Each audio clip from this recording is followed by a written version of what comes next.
Pengertian pendekatan pembelajaran. Menurut Gulo, pendekatan pembelajaran diartikan sebagai sudut pandang yang menggambarkan cara berpikir dan sikap seorang guru dalam menyelesaikan masalah pembelajaran. Menurut Roy Killen, pendekatan dalam pembelajaran yaitu pendekatan yang berpusat pada guru dan berpusat pada siswa. Pendekatan yang berpusat pada guru itu menurunkan strategi pembelajaran langsung, deduktif atau ekspositori, sedangkan pendekatan pembelajaran yang berpusat pada siswa menurunkan strategi pembelajaran inquiry atau penemuan, serta strategi pembelajaran induktif. Nah, jadi dapat disimpulkan pendekatan pembelajaran adalah suatu landasan filosofi dalam memandang bagaimana melaksanakan proses pembelajaran agar tujuan yang diharapkan itu tercapai. B. Ada jenis-jenis pendekatan pembelajaran. Yang pertama itu pendekatan ekspositori.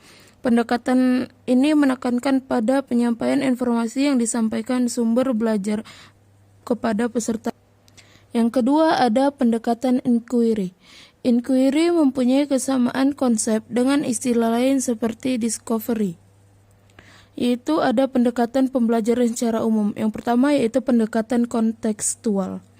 Pendekatan ini contextual teaching and learning merupakan konsep belajar yang membantu guru mengaitkan antara materi yang diajarkan dengan situasi dunia nyata siswa dan mendorong siswa membuat hubungan antara pengetahuan yang dimilikinya dengan penerapan dalam kehidupan.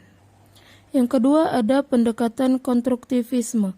Pendekatan ini merupakan pendekatan dalam pembelajaran yang lebih menekankan pada tingkat kreativitas siswa dalam menyalurkan ide-ide yang dapat diperlukan bagian pengembangan diri siswa yang didasarkan pada pengetahuan. Strategi pembelajaran. Strategi pembelajaran merupakan langkah-langkah sistematik dan sistemik yang digunakan pendidik untuk menciptakan lingkungan pembelajaran yang memungkinkan terjadinya proses pembelajaran dan tercapainya kompetensi yang ditentukan. Nah, dilihat dari strategi pembelajaran dapat dikelompokkan ke dalam dua bagian, yaitu Discovery learning. Kedua, grup individual learning ditinjau dari cara penyajian dan cara pengolahannya. Kemudian strategi pembelajaran dapat dibedakan antara strategi pembelajaran induktif dan strategi pembelajaran deduktif. Selanjutnya ada jenis-jenis strategi pembelajaran.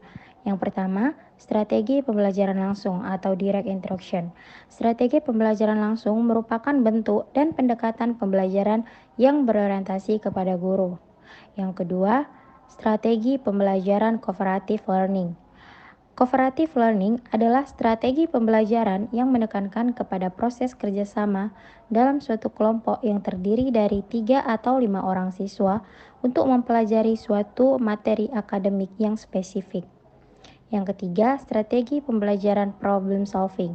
Strategi pembelajaran pemecahan masalah adalah teknik untuk membantu siswa agar memahami dan menguasai materi pembelajaran dengan menggunakan strategi pemecahan masalah. Jenis-jenis metode pembelajaran. Yang pertama ada metode ceramah. Metode ceramah adalah metode penyampaian bahan pengajaran secara lisan. Yang kedua metode tanya jawab. Metode tanya jawab dapat menarik dan memusatkan perhatian siswa. Dan yang ketiga ada metode demonstrasi. Metode demonstrasi adalah cara penyajian pelajaran dengan menerangkan suatu proses kejadian. Yang keempat ada metode penugasan. Metode ini berarti guru memberi tugas tertentu agar siswa melakukan kegiatan belajar. Dan yang kelima ada metode eksperimen. Metode eksperimen adalah cara penyajian pelajaran dengan menggunakan percobaan. Dan yang keenam ada metode diskusi. Metode diskusi adalah cara pembelajaran dengan memunculkan masalah.